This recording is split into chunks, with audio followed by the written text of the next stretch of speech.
Have you ever found yourself, caught in that familiar spiral, maybe staring at your inbox, say 9 p.m. on a Friday, and you feel that heavy sigh building, even though you swore you'd be offline hours ago? Uh-huh. Or maybe you've started noticing a shift, kind of subtle, but definitely there in the energy around your workplace.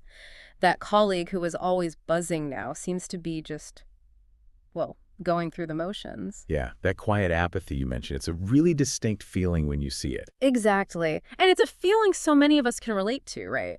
Whether we're feeling it ourselves or sort of wrestling with it or seeing it in our teams. And these aren't just like fleeting moods, they feel like symptoms. Symptoms of two really profound and I think interconnected forces that are reshaping modern work.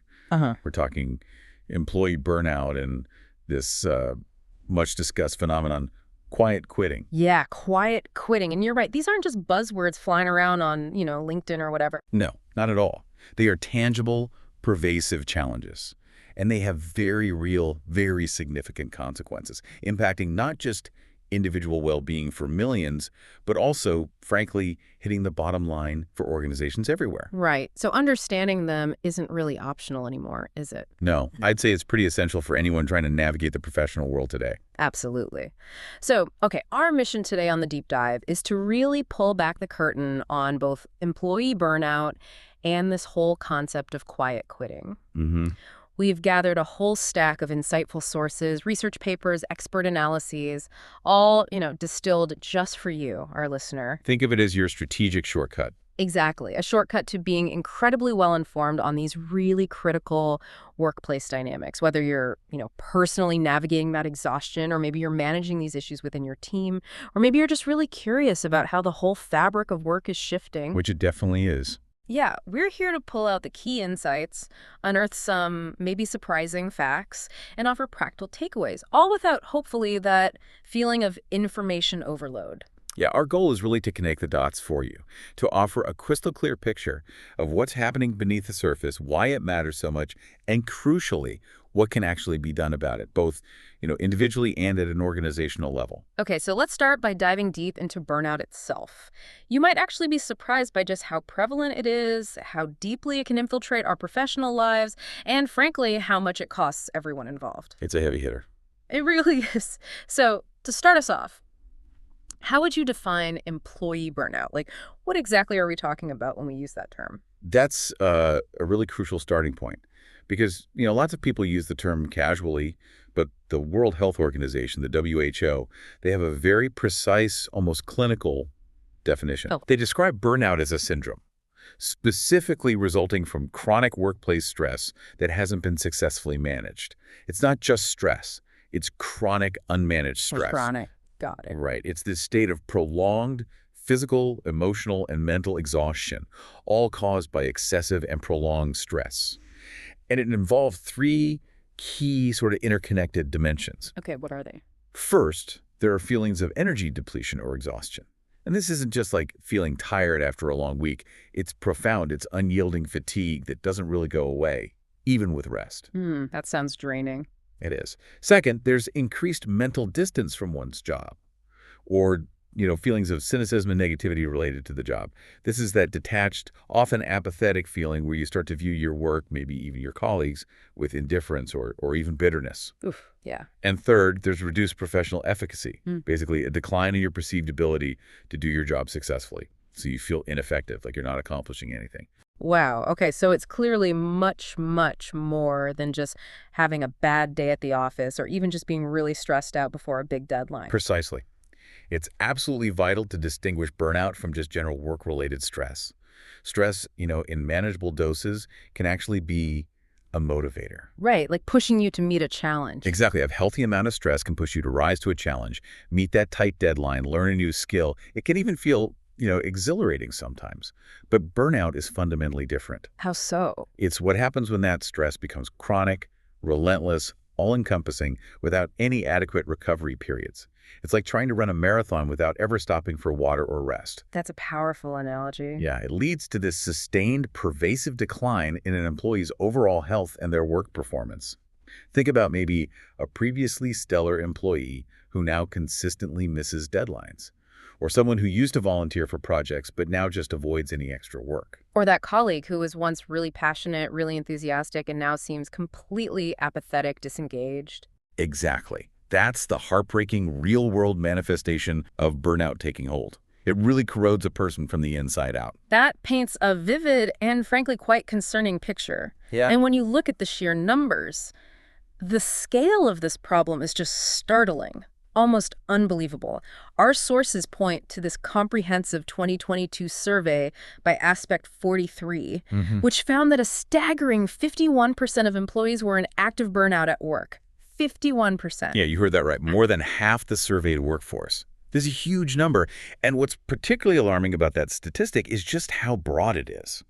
Right, it's not just one industry. Not at all. This wasn't some isolated issue in, say, a high-pressure tech startup or Wall Street. This survey was robust. It included over 1,000 professionals from more than 30 really diverse industries. We're talking manufacturing, finance, critical healthcare services, you name it. Wow. And it spanned all levels, all departments, from C-suite, HR, recruiting, operations, sales teams, everyone. So it's truly systemic. It really indicates a pervasive, systemic challenge across the entire modern economy.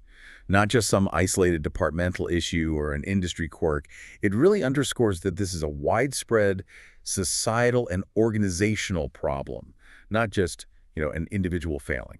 And with the problem being so widespread, it means the costs to organizations aren't abstract at all. They're tangible, they're significant, and frankly, very, very high. Oh, absolutely. When your workforce is experiencing burnout, it kicks off this domino effect of financial and operational drains. Okay, let's break that down. What kind of costs are we talking about? Well, first, you see significantly higher sick leave rates. Burnt-out workers are, get this, 63% more likely to take a sick day. 63%. That's huge in terms of lost productive hours. Massive. Then there's the compounding issue of higher employee turnover. Employees struggling with burnout are 2.6 times more likely to be actively looking for another job. Wow, nearly 3 times more likely to just walk out the door. Exactly. And that directly translates into huge increases in hiring costs, training expenses, the loss of that valuable institutional knowledge. Companies get stuck in this constant, costly cycle of replacing staff. And it's not just the direct cost like sick days or hiring, right? I saw that the World Health Organization estimates the global economy loses something like $1 trillion each year because of mental health conditions like burnout. $1 trillion. It's a mind-boggling figure, isn't it? Yeah. And it's such a stark indicator of the fundamental erosion of productivity that comes with a disengaged, exhausted workforce. It's not just lost hours, it's more fundamental. It really is about eroding innovation capacity, market agility, long-term talent retention. It's like a slow leak draining the lifeblood of businesses globally. And beyond that, there's this significant kind of insidious ripple effect through the whole organization. What does that look like? You see a clear correlation between decreased employee satisfaction and often decreased customer satisfaction. Collaboration between teams becomes less effective. Innovation. That dwindles as creative energy just gets zapped. And you see a noticeable increase in errors, mistakes across the board. So burnout really touches every single facet of a business. Every facet. Top down, inside out. Which is why, given these profound, far-reaching effects, understanding the root causes becomes absolutely paramount.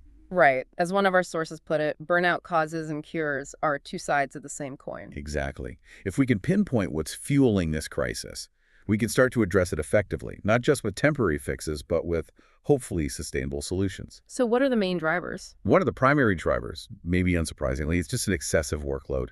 When employees consistently have too much on their plate, when the demands are relentless and just outstrip their capacity, they don't just get tired, they become fundamentally exhausted, highly vulnerable to burning out. And that's not always just about being inefficient, right? It can be structural. Absolutely. It often stems from deeply entrenched logistical issues within the organization itself. Think chronic understaffing, a few people trying to do the job of many. Yeah.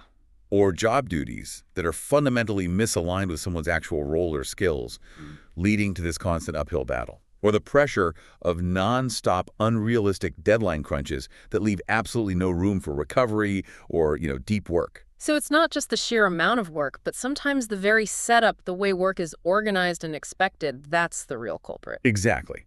And beyond those logistical factors, there are also powerful environmental or, cultural causes. Hmm. Consider a company culture that maybe implicitly puts those 100-hour work weeks on a pedestal. Ah, the hustle culture. Right. Openly praising or rewarding only those who consistently work exceptionally long hours. Hmm. That kind of environment is primed to generate burned-out workers, because employees feel this immense, often unspoken pressure to strive for those unsustainable hours.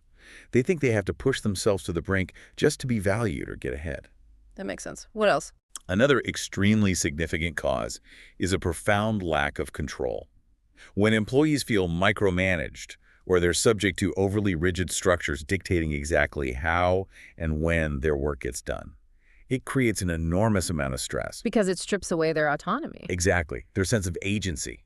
It's not just frustrating, it's psychologically damaging. Giving employees even a little bit of leeway, some autonomy in how they approach tasks or manage their time, can make a monumental difference. Is there data on that? There is. Our sources indicate workers are a striking 43% less likely to feel burnt out when they have some genuine autonomy in their role. 43%. That's huge. It speaks to that fundamental human need, doesn't it? To have a say, feel trusted, have ownership over your work. When that's missing, stress just builds and builds until it becomes burnout. And then there's the feeling of being unseen, right? Of your contributions going unnoticed. That lack of recognition. Absolutely. A consistent lack of recognition fundamentally undermines an employee's sense of purpose and value. Imagine putting in extra effort, staying late, Yeah. achieving great results, innovating, only for it to go completely unnoticed, or worse, just taken for granted. That would be incredibly disheartening. It's a direct path, a fast track towards burning out. And the data here is really compelling too. Organizations that don't provide enough genuine recognition are 48% more likely to have burned out employees. Wow. Almost half again. Yeah. It fosters this pervasive feeling of invisibility, makes employees question the very worth of their hard work, their dedication, their whole role. When you feel like just a cog in a machine, nobody noticing your unique contributions, it's incredibly hard to stay invested. I think listening to this, many of us can probably identify with at least one, if not all, of those causes in our own experiences. It's easy to see how these factors, alone or combined, can lead to that chronic exhaustion, the cynicism, that sense of dread. So, if burnout is the exhaustion, what happens when people decide, okay, I'm simply not going to get exhausted anymore by giving more than I feel I'm getting back? That leads us right into this buzzing phenomenon of quiet quitting. Exactly. So what does this actually mean in practice? What is quiet quitting? Well, okay, despite its rather dramatic, attention-grabbing name, quiet quitting has absolutely nothing to do with actually resigning or quitting your job. Okay, that's important. Very important. Instead, it refers to a deliberate choice employees make to no longer go above and beyond what's explicitly required of them. They decide, basically, to do only the work they signed on for, no more and no less. So sticking strictly to the job description. Pretty much. Strictly adhering to the job description, the defined work hours. No more volunteering for extra tasks, answering emails late into the night, or consistently working unpaid overtime. It's really about reclaiming boundaries, a reassertion that work is just one part of life, not the entirety of it. That's a really critical distinction. It makes sense. So it's not about slacking off necessarily, but about setting very firm, maybe even non-negotiable boundaries. That's a good way to put it. Now, this sounds like it might have some historical resonance. Is this a completely new idea, or is it maybe a new phrase for something that's been around for a while in different forms? You're spot on. Quiet quitting, in many ways, is indeed a new phrase for a very old concept. Its historical roots can be traced directly back to a long-standing labor action known as work to rule. Work to rule. Okay. Yeah, sometimes it's cleverly called an Italian strike or a slowdown.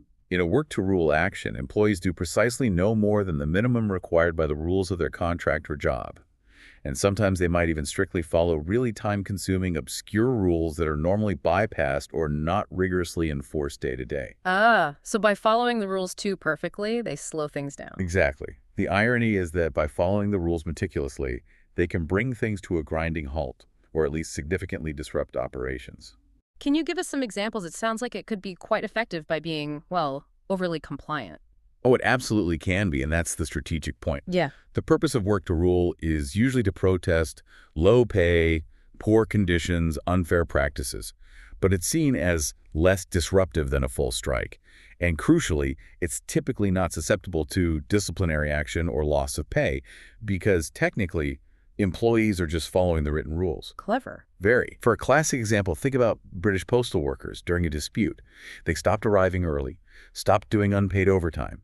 They insisted on only using official vans and meticulously weighing every mailbag to stay within safety limits, even though they normally carried overloaded bags. And the result? Massive delays. Chaos in the mail system. It was a powerful demonstration of all their hidden, uncompensated labor that usually kept things running smoothly. Wow. So they basically exploited the system by following it too perfectly, revealing all that invisible extra effort. Precisely. Another classic involves French railway workers. They weren't legally allowed to strike, but they had a strict rule about ensuring bridge safety. So during a dispute, they meticulously inspected every single bridge with exhaustive detail, consulted other crew members, even if it was normally just a quick glance. And trains were massively delayed, I assume. Hugely delayed, caused widespread public inconvenience, put pressure on management, all without anyone technically breaking a rule. Parisian taxi drivers famously did a grève de zèle, a zeal strike. Real strike. Yeah, they strictly adhered to every single traffic code speed limits, full stops, signaling every turn meticulously. It caused severe, unprecedented congestion, basically paralyzing the city, because Parisian traffic normally relies on drivers pragmatically bending minor rules for efficiency. Okay, so that historical context is fascinating. But here's where it gets really interesting, I think. While quiet quitting definitely feels like a work-to-rule tactic, our sources suggest its modern form is often much more spontaneous or grassroots. That's the critical modern spin, exactly. Its primary goal today isn't necessarily to disrupt the workplace as part of an organized collective movement, like a traditional union action aiming for systemic change. Right, it feels more individual. It's fundamentally about avoiding occupational burnout and reasserting personal autonomy and work-life balance on an individual level. It's often described with other terms, too, like acting your wage. Acting your waves. Yeah, implying you only work for the compensation you actually receive. Or calibrated contributing, meaning you carefully measure your output to match your defined role and pay. These terms really underscore that individual self-protective focus. It's a personal reclaiming of boundaries, a refusal to continuously give more without getting commensurate value back. And this term, quiet quitting, it just exploded, didn't it? Particularly through TikTok. I remember seeing that TikToker at Zaid Leplin. His video went everywhere. Millions of views seemingly overnight. Oh yeah, it went viral incredibly fast. What was the core message there that resonated so strongly with so many people? His message was incredibly simple, but just profoundly powerful in its directness. He basically said, work is not our life, and our worth is not defined by our productivity. Wow. And that clearly hit a raw nerve globally. Over 3.5 million views on TikTok alone. It tapped into this broader sentiment that was already bubbling under the surface. You can trace the concept back further, culturally, to China's lying flat or Tang Ping movement from 2021. Tang Ping? Yeah, it was linked to this idea of involution, feeling caught in this self-defeating spiral of competition where you put in immense effort but see diminishing returns. Like running faster just to stay in the same place. It's this deep exhaustion from an overly competitive society. So definitely not just a Western thing. And for Gen Z specifically, their first real experiences with the working world were often right in the middle of the pandemic, right? Yeah. That must have blurred the lines even more. Absolutely. Many got their first substantial jobs during COVID-19. Remote work often meant being on, available all the time, no clear separation, no clear end to the workday. Yeah, that was tough. And you couple that constant blurring with the economic stress inflation, stagnant wages, even the growing competition from AI, and they've arrived at this profoundly rational calculation. Ages. If extra effort invested yields no discernible return, no promotion, no significant raise, no greater job security, then it's simply a foolish investment of their finite time and energy. It's not that they're lazy or lack ambition. It's a reevaluation of what worth truly means in the context of their lives, their mental health, the current economic reality. They're asking, what am I actually getting back for all this extra gift? That makes a lot of sense when you frame it that way. So the big question then, is quiet quitting a truly new, widespread trend? Or is it, like some argue, just a catchy new name for an old feeling of disengagement? There seems to be a real debate. It's a fantastic question. And yeah, the data offers kind of mixed insights, which highlights the complexity. Gallup's 2022 survey data suggested a really considerable scale. They indicated that at least 50% of the U.S. workforce, potentially more, could be considered quiet quitters. 50%, that's over 80 million people. Staggering number. And it apparently rose to 59% globally in 2023. So not just an American thing. Gallup defined quiet quitters in their survey as employees who aren't particularly engaged but don't, outwardly broadcast their dissatisfaction. They're just doing the minimum required. Oh. And it was particularly high among workers under 35, which lines up with that Gen Z narrative. Okay, that is a truly massive number. But I've also heard the counter-arguments that maybe it's not as revolutionary or new as the term suggests. Precisely. Derek Thompson from The Atlantic famously pushed back on Gallup's findings. He pointed out their overall employee engagement numbers in 2022 weren't actually that different from numbers going all the way back to 2000. Oh, interesting. His suggestion is that while the behavior might not be entirely new, the term is taken off in part because burned out or bored workers are simply desperate for a fresh vocabulary to describe their feelings. So it's a linguistic phenomenon as much as a purely behavioral one. It gives a clear label to a widespread feeling that maybe lacked one before. Okay, so the label is new and potent, even if the underlying feeling isn't entirely novel. Right. But what's undeniable, regardless of the label, is that people are actively setting boundaries. NPR collected tons of responses from listeners who, post-pandemic, consciously set limits. Like Christy G., an admin assistant, who said she now strictly doesn't interact with work before 7 a.m. or after 4:30 p.m. Quote, "If someone asks for something, it can wait until the next day." Good for her. Yeah. And Sarah M., a department manager, found her priorities fundamentally shifted after COVID. Now she leaves the office, doesn't think about work at home, sets firm boundaries on checking emails, takes her time off without that lingering anxiety. These are very real, conscious choices people are making. So it really feels like quiet quitting is a powerful new label for this very real, widespread reevaluation of work-life balance that lots of people are actively undertaking right now. I think that captures it well. Are there other related concepts floating around in this space? Terms that capture similar feelings? Yeah, there are a few terms that overlap or describe related dynamics. Soft quitting is often used pretty much interchangeably with quiet quitting, same idea of withdrawing discretionary effort. Okay. Then there's resenteeism. This describes employees who actively dislike their jobs, feel real resentment towards their workplace, but stay, often because they feel they have to economically. So they're not just doing the minimum, they're actively unhappy. Exactly. They might take on a more apathetic, negative, maybe even kind of bitter stance. And managerial responses to all this have varied quite a bit. How so? Some leaders are more tolerant, maybe because the labor market's tight and replacing people is hard and expensive. But we've also seen the rise of quiet firing. Quiet firing, the employer's version. Basically, yeah, the passive-aggressive counterpart. Managers make a job so unrewarding, so lacking in opportunity, or just so unbearable that the employee feels compelled to resign out of sheer frustration. It's a way to avoid a direct termination. Wow. That's something. It is. It shows how these concepts are interconnected, creating this really complex web of modern workplace dynamics. It truly seems like both burnout and quiet quitting often stem from a similar set of underlying systemic issues, things related to employee engagement and job dissatisfaction. You've absolutely hit on a critical point. While they manifest differently, burnout as exhaustion, quiet quitting as behavior, they often share these profound underlying causes, all centered around a fundamental breakdown in engagement and trust. So what are those shared roots? What fuels both trends? Well, one of the primary shared reasons, according to Pew Research and lots of other sources, is simply low pay and insufficient recognition. And this goes beyond just a lack of verbal praise. Employees often feel profoundly uncompensated for their increased productivity, especially with remote work, blurring lines, maybe feeling always on. Right. And the stark disparity in pay just exacerbates this feeling. Consider this statistic. CEO pay has jumped over 1,200% since 1978. Typical workers, their pay has only gone up about 15.3% in that same period. That is a staggering difference. 1,200% versus 15%.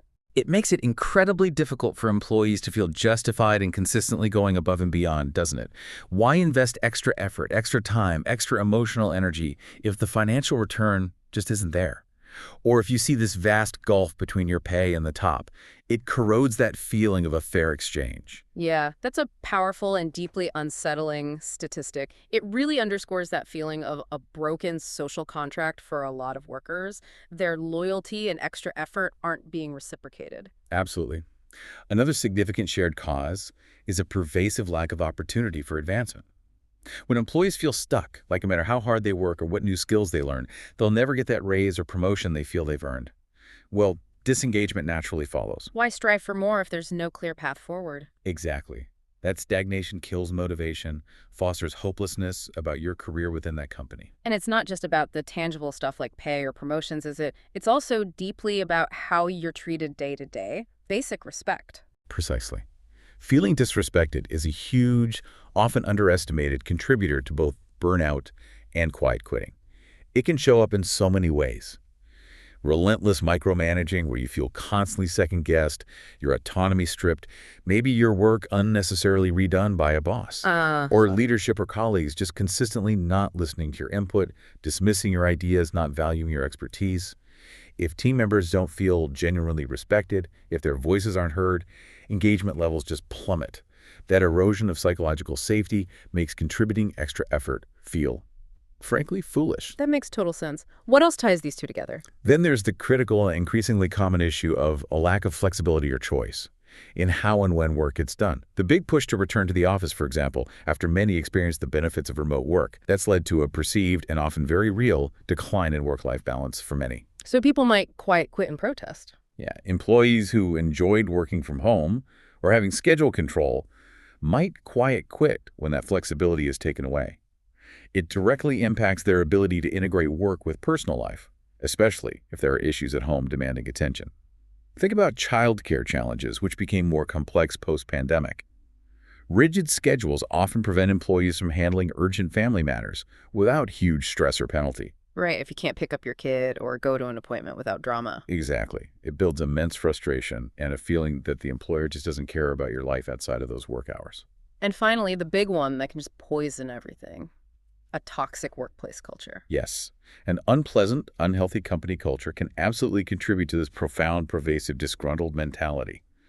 Rampant gossip, undermining trust, outright bullying, persistent micromanaging from multiple levels, or just a consistently bad boss lacking empathy or leadership skills. Yeah. In environments like that, quiet quitting can often serve as a vital defense mechanism.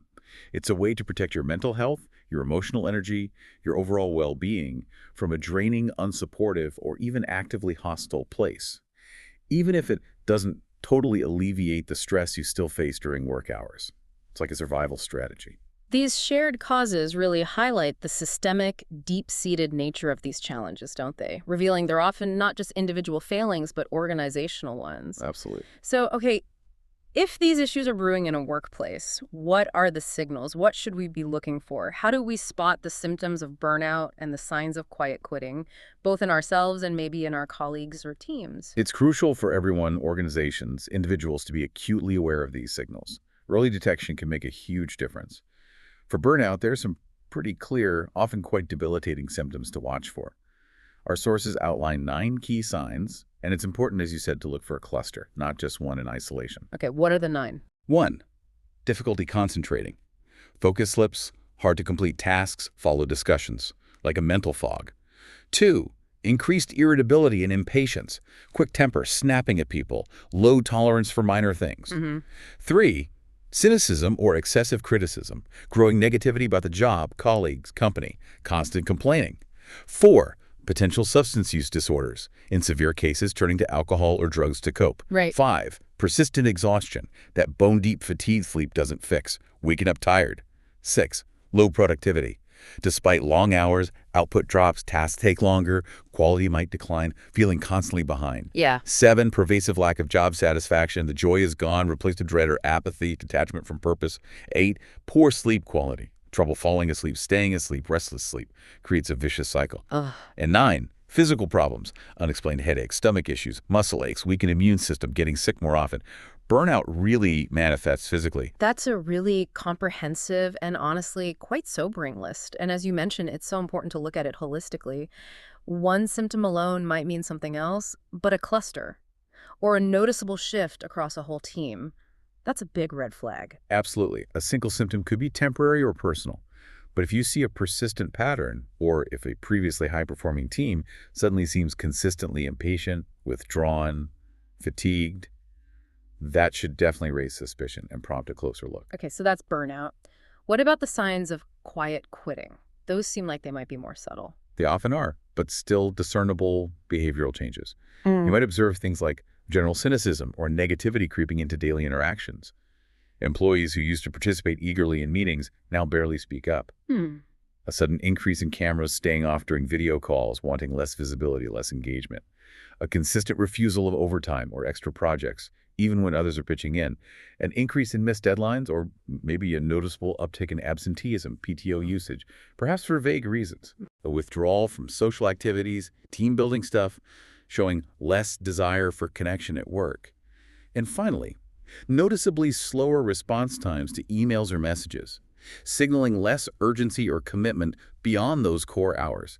It's essentially a pulling back of all that discretionary effort. So it really comes down to paying acute attention to those subtle shifts in engagement, willingness to contribute beyond the minimum overall attitude. Exactly. But this sounds incredibly challenging to actually measure. How do you get accurate data? Especially since employees might be really reluctant to admit they're burnt out or quietly quitting, fearing it could harm their careers. You're absolutely right. Measuring this stuff isn't simple or straightforward precisely because of that reluctance. Many people are understandably hesitant to face it themselves or admit it to bosses or HR for fear of being seen negatively or even risking their job. So direct, anonymous surveys, while useful, might not capture the full picture. So what's the alternative? Organizations really need a multifaceted, holistic approach, combining several indicators to get a clearer, more reliable picture over time. Like what kind of indicators? Well, consistently monitoring employee engagement levels is key. Higher engagement usually means less burnout or quiet quitting. Also, rigorously tracking staff turnover trends. Over time, a sustained, unexplained increase in people leaving is a very strong sign of underlying issues. Okay. Similarly, carefully monitoring absenteeism and sickness rates can reveal hidden stress. Burnt out or disengaged employees tend to use more sick days or PTO. Employee satisfaction surveys, if they're well designed and analyzed effectively, can provide invaluable insight into how people feel day to day. Are there more scientific tools? There's the Maslach Burnout Inventory. It's a validated assessment scoring people on exhaustion, mental distance, professional efficacy. But crucially, use it with caution. It's self-report. Shouldn't be used as a standalone clinical diagnosis, more as a guide to identify potential concerns within a group. So it's really not about a single data point or a one-off survey. It's about looking for consistent negative trends across these different measures over a sustained period.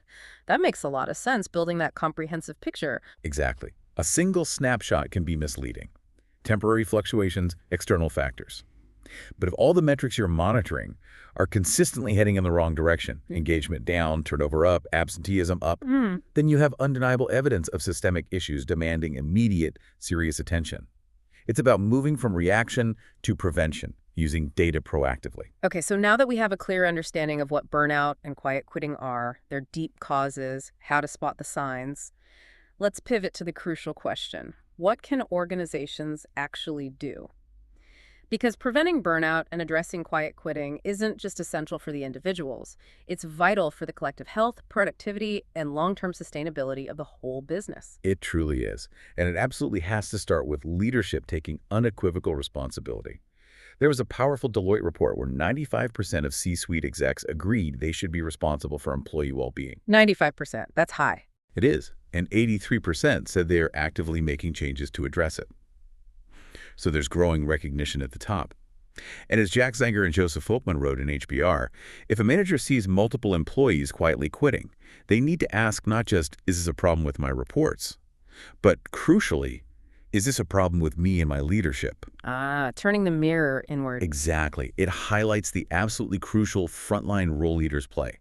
They can either let these issues fester or actively mitigate them. So where do organizations start? What's the first step? The best, most effective way is to try and prevent it in the first place. By fostering a truly healthy, supportive, respectful work culture from the ground up. This means consciously creating and enforcing policies that respect work-life balance and doing it from the top down. For example, Like managers routinely contacting teams outside work hours with non-urgent stuff. That should never become the norm. Leaders have to set the example themselves. Take your own vacations, truly unplug, demonstrate a healthy approach. walk the talk. Absolutely. Other crucial cultural aspects include setting crystal clear expectations from the start, giving regular constructive feedback, actively encouraging, maybe even mandating full PTO usage, consistently monitoring workloads to prevent overload, enabling transparent communication, and consistently celebrating wins, big and small. A genuinely supportive culture empowers staff to ask for help without fear. So it's about creating this living, breathing environment where people feel seen, valued, empowered to maintain boundaries, and crucially, leaders model it. But managers are really on the front lines here. They need the right tools and training, right? Oh, absolutely. Management training is paramount. They are the first, most critical line of defense. Now, you might get some initial resistance or skepticism from managers used to old ways, thinking these are just employee problems. So it's vital to frame it clearly in terms of business effectiveness, long-term sustainability. Once they're on board, practical, actionable steps are key. Train them on regular, meaningful 1.1s. Proactively remind employees to book and take vacation. Hold weekly team huddles to discuss progress, workload, roadblocks. And enforcing boundaries. Crucially, train them to enforce a moratorium on out-of-hours contact, except for truly urgent, clearly defined exceptions. Managers also need to be alert to subtle changes in mood or behavior and be equipped to brainstorm and implement solutions based on engagement surveys. It's about proactive care, not reactive damage control. Okay, beyond training, what else is critical? Recognition seems key. Absolutely critical. Actively recognizing and consistently rewarding achievements. Employees who genuinely feel their work matters and is valued are far more engaged, far less likely to quiet quit or burn out. This needs both monetary methods, raises, bonuses, promotions, and non-monetary recognition. Like verbal praise. Exactly. Verbal praise in a team meeting, a public thank you, a personalized note acknowledging specific contributions. The key is authentic, timely, specific recognition. And what about investing in their future, their growth and skills? Does that play a role? It absolutely does. Offering robust learning and development opportunities gives employees a vital chance to improve skills, broaden horizons, find new meaning. This could mean paying for online courses, supporting college credits, funding conference attendance. Maybe even future-proofing skills. Strategically, yes. Training in AI literacy, data analytics, complex problem solving. When employees see you're genuinely invested in their future, their growth, they're far more likely to stay invested in their current roles. They see a path for themselves there. Makes sense. What about feedback and listening? Another crucial, often overlooked strategy. Provide regular, structured opportunities for feedback quarterly or biannual reviews that are genuine two-way conversations. And, critically, genuinely listen to what employees say. Don't just dismiss it. Never dismiss it with, "That's just the way it is." Actively acknowledge issues, provide insight, work collaboratively to find new, better ways to operate. Qualtrics research shows clearly, employees who feel heard and taken into account have better attitudes, are much more productive. It's about co-creating solutions. Okay. And beyond listening, I imagine clarity and a sense of agency must also be key. Indeed. Communicate roles and responsibilities with crystal clarity. Job descriptions need to be accurate, up-to-date, fairly describe the work, avoid that vague language inviting scope creep. If extra work is needed beyond the core role, compensate for it transparently, pay, bonus, incentives. Maybe even define above and beyond. It helps. Formally outline those behaviors and their mutually beneficial outcomes, incentivize them with rewards, social recognition, and give employees genuine agency. Avoid micromanaging. Let them feel their work matters, their ideas can be implemented. Trusting them is incredibly empowering. And finally, that big one, work-life balance, really making it real, not just a slogan. Exactly. It can't just be in the HR brochure. Proactively create and rigorously enforce policies on downtime, manageable workloads, mental health support. That Qualtrics research again. 58% of American workers say work is the primary source of their mental health challenges. Nearly half work while on vacation. That's just unsustainable. Totally. Leaders need to openly, consistently talk about balance.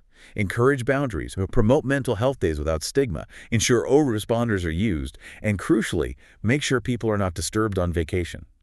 Time off must truly be off. And flexibility needs to be flexible, right? Not just about location. Right. Expand flexibility beyond just where work is done to include when and how performance is measured. This holistic flexibility heavily influences quiet quitting.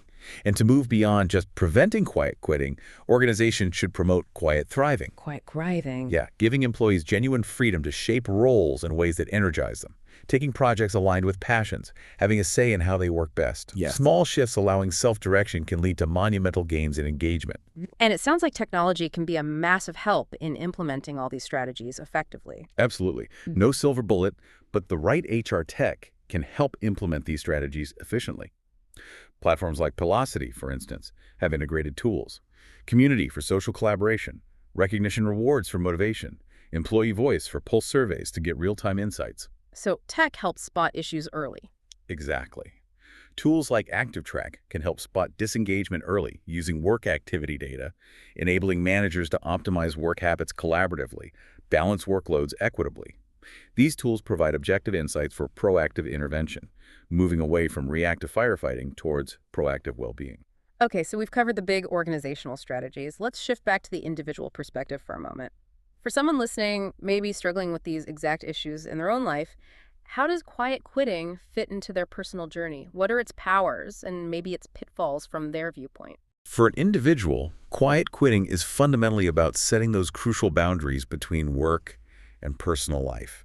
It's a deliberate, often kind of passive way to step back from the relentless demands of hustle culture, to actively redefine your life so you have time, energy, mental space for things outside of work. And younger generations really value this. Very much so.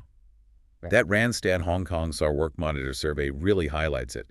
62% of 18-24-year-olds, 49% of 25-34-year-olds said they'd quit a job if it prevented them from enjoying their life. Wow, that's a clear statement. It shows personal fulfillment, mental health, life enjoyment are top priorities. They're increasingly unwilling to sacrifice their personal lives for their jobs. It's a rebalancing act, putting self-preservation first. So for someone considering this path, trying to decide if it's right for them, what are some key self-reflection questions they should really ask themselves? Honestly ask. Self-reflection is absolutely crucial here. Before embracing quiet quitting long-term, ask yourself some probing questions. 1. Do I genuinely like my core job function, what I actually do here day to day? This helps distinguish if you dislike the work itself or just the conditions. Okay. 2. Do I like this job enough to see real career growth opportunities, promotions, skills in the next, say, 2 to 3 years? Assess its long-term viability, personal investment. Right. 3. If my main reason for quiet quitting is because I dislike this job, will I seriously consider a job switch in the next 12, 18 months? Forces you to look if it's a temporary coping strategy or prolonged dissatisfaction. Good question. And 4. Am I meeting the minimum just so I can focus on something else? Interests, side hustle, just having personal time. Helps clarify if it's a means to an end for a richer personal life. These help identify if you're seeking boundaries or if you're fundamentally misaligned with the role itself. Okay. So what are the potential upsides, the pros, of establishing these boundaries from the employee's perspective? Well, definite pros. First, most obviously, better work-life balance. Drawing that clear line lets you feel more relaxed, reduces chronic stress. Crucially, it helps separate your productivity from your inherent self-worth. That can fundamentally shift your outlook on well-being. And for toxic workplaces. Secondly, it can be a vital coping mechanism in truly toxic places. Yeah. Dealing with bad ethics, gossip, micromanaging, a bad boss. Quiet quitting can be a necessary defense. It helps you survive without fully sacrificing your mental health. But this is a big but. Yes. While it helps manage symptoms and protect boundaries, it does not alleviate the core job stress you'll still face during work hours. It's a shield, not a cure for a toxic environment. That's a really crucial distinction. It helps you cope, maybe, but doesn't fix the underlying problem if you're profoundly disengaged or in a toxic place. So when does quiet quitting cross the line from being a healthy boundary tool to maybe a sign of a deeper issue for the individual? That's a very important nuance. There's a huge difference between quiet quitters who genuinely like their core job but value boundaries and those who are truly disengaged and actively dread their work. Right. The dread factor. If that deep-seated dread is the primary driver, then just doing the bare minimum won't be the end-all solution. You might feel mentally checked out, logged off from an uninspiring culture, but that dread will still weigh on you. In those cases, quiet quitting can just become a prolonged state of dissatisfaction, extending the misery rather than resolving it. So it can be a temporary stop before moving on. For many, yes. That Randstad research showing 31% of Hong Kongers plan to change jobs in early 2022 suggests quiet quitting is often a temporary measure before seeking more fulfilling opportunities. Okay. Are there other potential pitfalls for the individual? Financial ones, maybe? Yes, absolutely. The financial aspect and career trajectory impact is a significant potential pitfall. Quiet quitting may cause you to inadvertently miss out on crucial career development opportunities, especially compared to peers still going the extra mile or actively seeking growth. So, stagnant income, stalled career. It's a real risk. It could result in stagnant income, limited raises, stalled progression. It's essential to ensure your financial needs and long-term goals align with your earnings if you choose this path. Yeah. You need a plan beyond just quiet quitting to ensure you can still live the life you want, not get stuck financially. So, if that deep dread is there and quiet quitting isn't the long-term answer, what are some alternatives? Or when is it just time to say, okay, I need to move on? For some, especially maybe those more established, a sabbatical could be a much better, more strategic alternative long-term. A sabbatical, like an expended break. Exactly. A blocked period of leave, paid, partly paid, unpaid, depends on policy for personal reasons. It lets you truly unplug, give your mind and body a complete break. You can pursue passions, learn new skills, travel, volunteer, just rest and reflect deeply on your path. And you come back refreshed. Well, maybe decide not to come back. Both are possible. You might return with fresh perspectives, renewed energy, creative ideas, or you might use the time to strategically explore a new career, all without the stress of being minimally engaged in a job you dislike. Okay, let's unpack this final point. If, after all the introspection, maybe even trying quiet quitting, you're still just dreading your job, waking up with that awful feeling, what then? Is there a point where you just have to call it? Absolutely. Then it might be a clear, undeniable signal. You're simply unsuited for that job function, or the company culture is fundamentally incompatible with your values, your well-being. In that scenario, yes, it may be the definitive signal to look for greener pastures, a more fulfilling career path. Quiet quitting empowers you to decide what you won't do in your current role. But eventually, if the core work itself is draining, misaligned with your strengths, clashes with your values, you have the profound ability, maybe even the responsibility to yourself, to decide what's truly best for your overall well-being and actively seek out a more suitable, genuinely enriching environment. Your happiness, your mental health, they have to be paramount. This has been an incredibly insightful deep dive, really vital stuff. As we wrap up, let's just consider the broader implications. There's this viewpoint that some of the outrage over quiet quitting is essentially capitalist propaganda, that just doing your job shouldn't be so controversial. What does that perspective tell us about these shifting generational attitudes towards work and loyalty?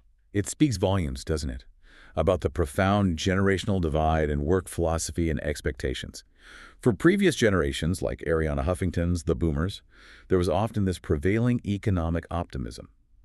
A more direct, almost guaranteed link between hard work and success raises promotions, pensions, visible upward mobility. The latter was clearer. Exactly. Job loyalty was often a given, a virtue, because it frequently led to direct, visible rewards and stability.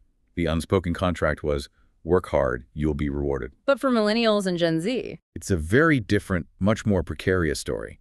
They've grown up with less union power, uncertain social security, the looming threat of climate change, persistent inflation eating away wages, salaries often not keeping pace with the soaring cost of living. so loyalty doesn't pay off the same way? Job loyalty is at an all-time low, and frankly, for good reason. As labor lawyer Ryan Steigar put it, it's not a protest, it's a rational calculation. If extra effort consistently yields no discernible return, then it's a foolish investment of your finite energy and time.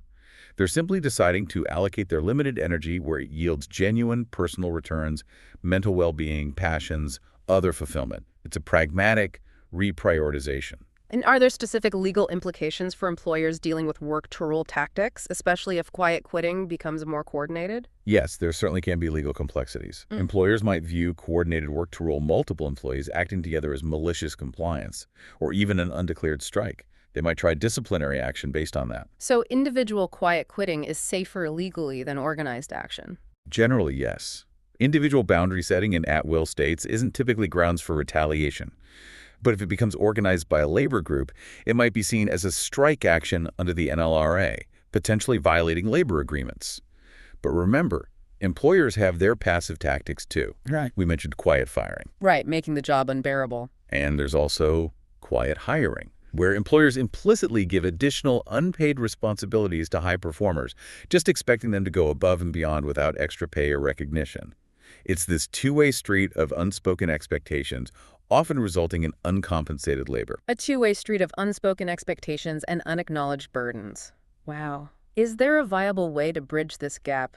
Arianna Huffington champions joyful joining as an alternative. Now, that might sound a bit elitist or out of reach for someone burnt out, but what's the core message there? Is it achievable? The core message of joyful joining, even if it feels distant for those deep in burnout, is profoundly important. It reminds us that work can bring genuine joy, provide deep meaning and purpose. The goal is absolutely to reject hustle culture and burnout. They're clearly detrimental. But rejecting burnout doesn't, or shouldn't, mean rejecting the possibility of finding joy, engagement, satisfaction in our work itself. So it's about finding a sustainable way to engage. Exactly. Where effort feels valued, contributions lead to purpose and growth, rather than just being a transaction of hours for a paycheck. It asks, how can we build work environments where engagement isn't a chore, but an organic outcome of meaningful contribution and mutual respect? This has been an incredibly insightful and, frankly, really vital deep dive. We've covered so much. We explored how employee burnout is pervasive and profoundly costly, affecting over half the global workforce, costing trillions. We unpacked quiet quitting, understanding it as this complex, often individual thing tied to boundaries, disengagement, echoing historical labor tactics. Both trends we've seen are driven by shared systemic issues: workload, lack of control, insufficient recognition and pay, toxic cultures. And crucially, addressing them requires proactive, systemic solutions from organizations, healthy culture, manager training, recognition, flexibility, and also essential introspection and boundary setting from individuals. The huge shifts from the pandemic really brought employee experience into sharp focus, didn't they? Causing this widespread intergenerational reevaluation of priorities globally. It's not just a fleeting trend, it's a fundamental recalculation of value, well-being, and the role work plays in our complex lives. That old social contract of work feels irrevocably broken for many. So here's the final thought. If simply doing your job is now widely described as quiet quitting, what does that truly tell us about the unspoken expectations that have permeated the modern workplace? How do we bridge that chasm between what's implicitly expected and what's actually sustainable for a healthy, productive, and ultimately a truly sustainable future of work? How can we redefine success?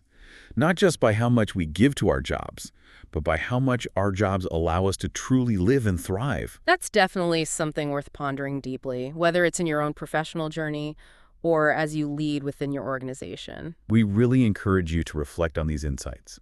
Consider how they apply to your own experiences, your organization. Thank you for joining us. Thank you for joining us on The Deep Dive.